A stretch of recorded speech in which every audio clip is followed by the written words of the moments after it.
The Story of a Violin Player, a short story based on the true events by Vahid Sajjadifar.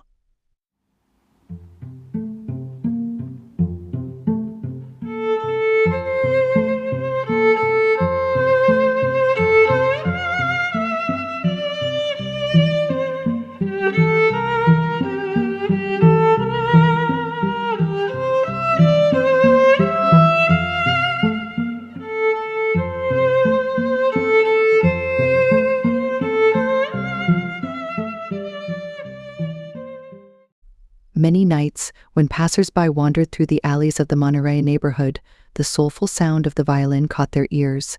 The violinist played so skillfully that the sound of the instrument seemed more delightful than any other sound to the listeners. The name of this skillful violinist was Hissam. Hissam was a 40-year-old man with a robust physique, curly hair, and a long beard. For years, Hissam played music for upscale restaurants in Tehran to earn a meager living and make ends meet. Sometimes people were amazed by his artistry and generously rewarded Hissam. However, most customers paid no attention to his extraordinary performance, as if they didn't hear any sound at all. Hissam felt disheartened by people's indifference to the art he held in his hands, but he told himself that not everyone could appreciate music. Hissam grew up in a large orphanage and never had the chance to have parents. Despite being deprived of the affection and kindness of a family, he was a very compassionate and kind-hearted person. He loved children and animals, and when he spent time with them, time unnoticeably flew for him. Many days, he used his modest income to provide food for orphaned children and stray dogs and cats. Hissam learned to play the violin from a kind musician named Mr. Beheshti, who taught music to the orphanage children. Hissam's extraordinary musical talent astonished Beheshti. From the very first sessions, he realized that this student was different from all the others he had ever had. Hissam not only could play the lessons taught by the master flawlessly, but also could perform astonishing improvisations. He could play a piece of music uniquely with the violin after hearing it just once.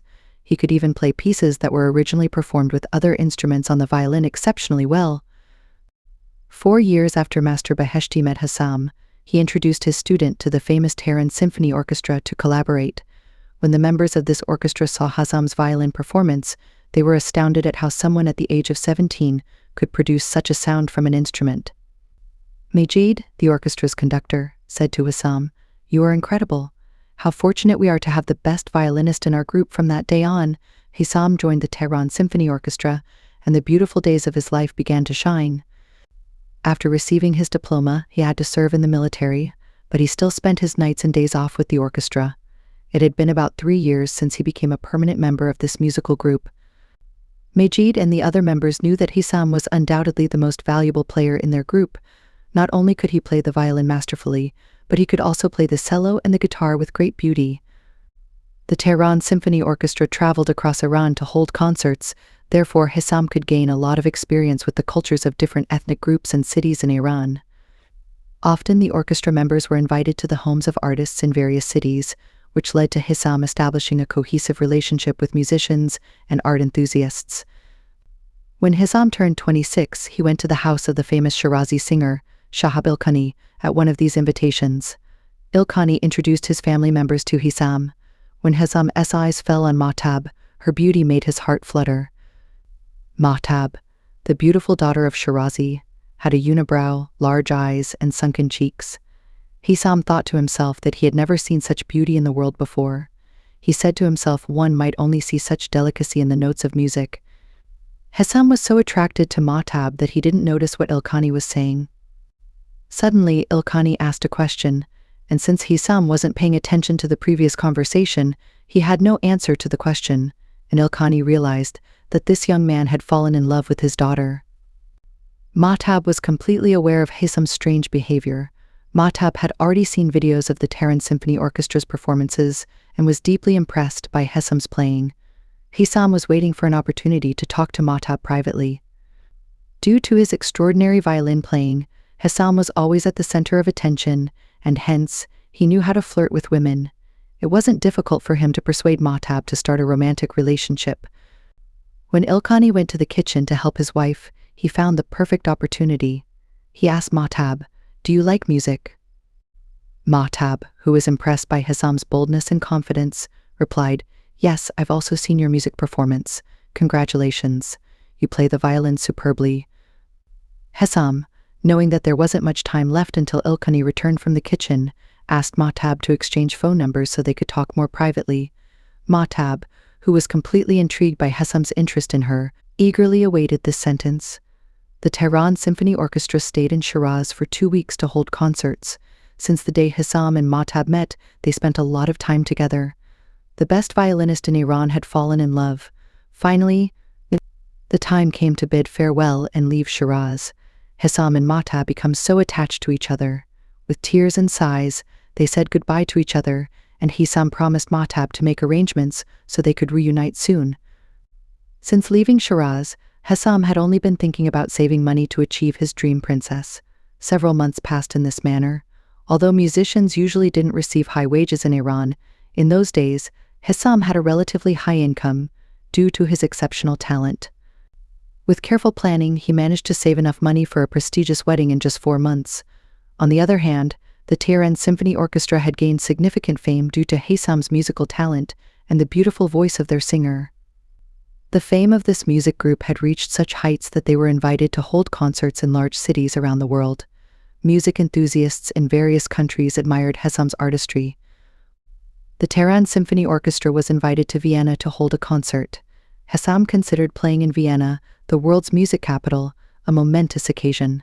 In the past decades, the world's music elites already performed in the hall where Hesam was supposed to play the violin. This might be the greatest wish of a musician to perform in such a venue. The day of the performance came, and before the show, Hesam called Mahtab and realized that she also was extremely excited. The first session of the concert began, and it was planned for the Tehran Symphony Orchestra to perform all sessions of a full day. A large audience had gathered in the hall, reminiscent of the 19th century. The grandeur of the hall astonished all the members of the music group. The performance in this hall was so delightful that despite playing and singing in consecutive sessions, none of the group members felt tired at all. Finally, the last session of the performance ended. Hesam, who hadn't heard from Mahtab for a long time, immediately called her after the performance, but to his surprise, Mahtab didn't answer the phone. The members of the group went to their hotel for the night, and they decided to take a stroll through the streets of Vienna. Since Hesam hadn't heard anything from Mahtab, he was restless and decided to stay in the hotel room. He paced back and forth in the room like a restless bird, constantly checking his phone screen in hopes of hearing from Mahtab. Finally, at 3 a.m., Vienna time, Hesam's phone rang. Mahtab started speaking with a mournful voice. Before Hesam could complain about why Mahtab didn't answer his phone, he realized that he had to hear a dreadful piece of news. Mahtab said, "A terrible incident has happened to us." She continued, "Yesterday, after talking to you, my phone rang, and one of Muhammad's friends told me that they got into a fight with some thugs in the Eshabeg neighborhood of Shiraz, and now they are in the hospital." When we arrived at the hospital, we saw that Muhammad hadn't suffered any special injuries other than a few minor scratches, but unfortunately, one of the young men from the opposing side, Asghar, had been killed. Asghar had attacked Muhammad with a knife. However, he had faced Muhammad's reaction, and thus, the knife had accidentally entered Asghar's heart. Before the ambulance arrived, Asghar had lost his life. With tears, Mahtab continued, "Now we have to obtain the forgiveness of Asghar's father, otherwise Muhammad should await the death penalty." Hesam tried to calm Mahtab down a bit, but the heat of this incident was much greater than what could be cooled down with a few sentences over the phone. 2 days after the concert, the members of the Tehran Symphony Orchestra had returned tickets to Iran so that they could spend some time sightseeing in the beautiful city of Vienna. However, Hesam spoke with Majid, the group's leader, and quickly returned to Iran to comfort Mahtab up close and find a solution. After the funeral ceremony, Hesam and Mahtab went to the house of Asghar's father. The father of victim Hossein and his wife Khadija had another son named Ahmad besides Asghar, who, contrary to his older brother, was a law-abiding boy. Hossein was a strict, religious, and irrational man. When Mahtab and Hesam arrived at Hossein's house, he was not there, and when he returned, he shouted and cursed Mahtab and Hesam. Mahtab and Hesam realized they were not dealing with a normal person. Ilkhani also tried to talk to Hossein but was unsuccessful. After the 40th day ceremony of Asghar, Hossein finally conveyed a message to Ilkhani's family through his son, stating that he had a condition for forgiving. Ilkhani quickly went with his wife and Mahtab to Hossein's house. Contrary to the previous time, Hossein was hospitable to Ilkhani's family. After a few minutes, Hossein got to the point and said, "I will only sign the testimony of forgiveness if Mahtab accepts to marry me. In some countries like Iran, a man can marry several women simultaneously." Mahtab and her parents were shocked. After a few seconds of silence to digest Hossein's statement, Ilkhani said, "This is not possible. How dare you make such a shameless proposal? If you had a young daughter like Mahtab, would you agree to marry her to a married older man? Don't you claim to be a man of God?"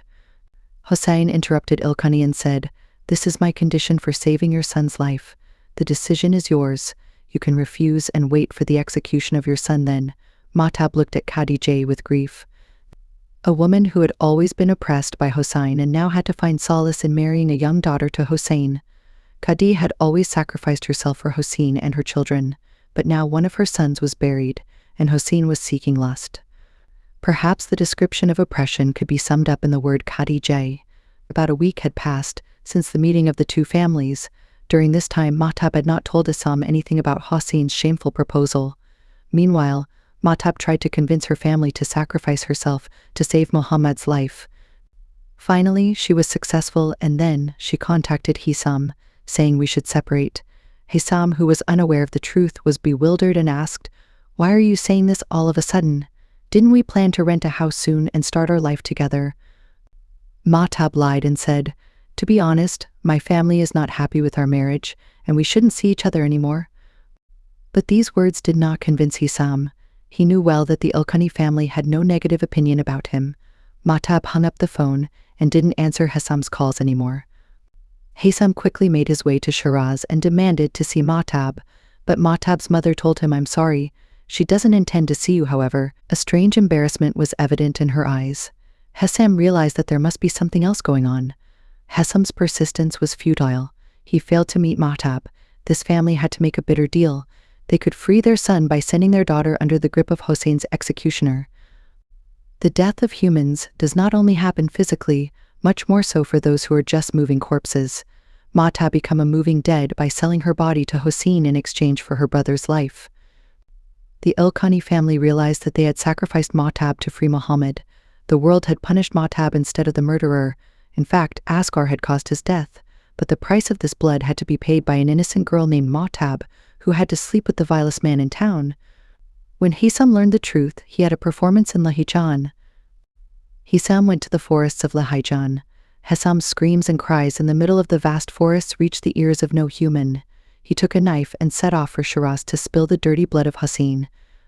He arrived at the door of Hossein's house at midnight, knowing that he was going to the mosque for morning prayers. When Hossein came out of the house, he, full of hatred and anger, attacked him with a knife. By chance, a young man came in Hissam's way and prevented Hossein from being stabbed.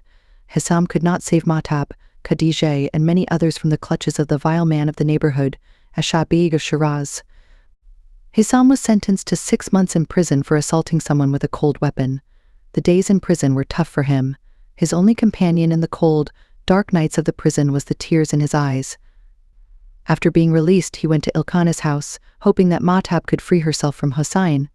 However, both Hossein and the Ilkhani families departed their previous homes, and no one had their new addresses. From that day on, Hissam found solace only in his violin, orphans, and stray animals. He played violin day and night, at home or in the restaurants where he worked, hoping it would be some balm for his shattered heart. Thanks for watching. Don't forget to like and subscribe.